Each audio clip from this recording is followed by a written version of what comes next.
ஒரு மார்க்கத்தை எடுத்துட்டு வராரு.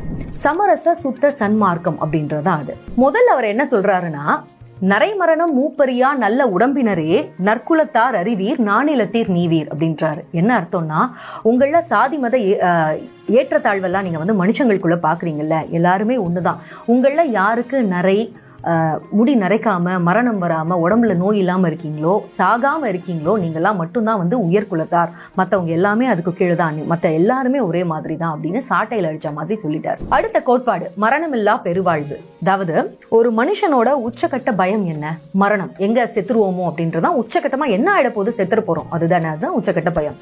நரை, திரை, பிணி, மூப்பு, மரணம். இதுதான் ஒரு மனுஷனை அச்சுறுத்தக்கூடிய ஒரு விஷயம். அந்த அச்சுறுத்தல்ல இருந்து ஒருத்தன் விடுபடணும் அப்படின்னா அதுக்கு என்ன தேவை? மரணமில்லா பெருவாழ்வு அப்படின்றது. அந்த மரணம் இல்லாத ஒரு வாழ்வு எங்க இருந்து கிடைக்கும் அப்படின்னா ஆன்மநேய ஒருமைப்பாட்டுல தான் கிடைக்கும் அப்படின்னு சொல்றாரு.